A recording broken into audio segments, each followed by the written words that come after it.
Click on Workspaces and then select Lumetri Color now. From the Lumetri panel, we'll go to HSL Secondary tab.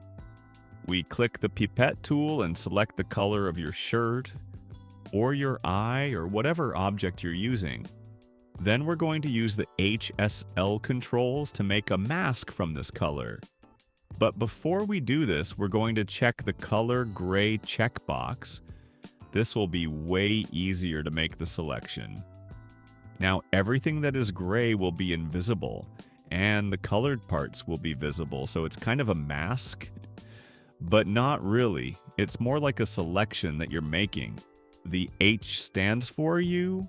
This is the color range that we want to select. The upper arrow is the selection that we're making.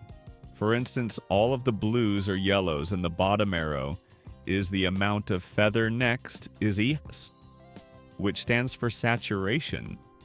Now I'm going for an entire selection here to get all the saturations of my desired color. Then finally we have the L, which stands for luminosity, or the lighting.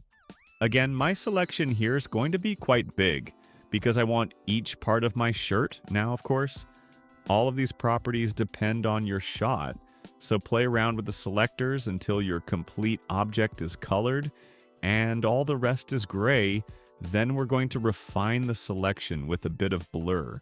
This will actually feather the selection and make it more smooth.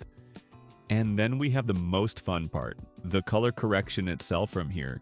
We can change the color to whatever we want.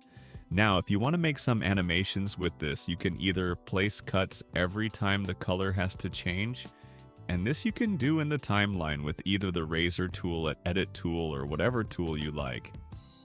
And that's it, guys. Now don't forget to turn off the color gray checkbox. Otherwise, you will keep seeing your selection. Of course, I'll see you next week.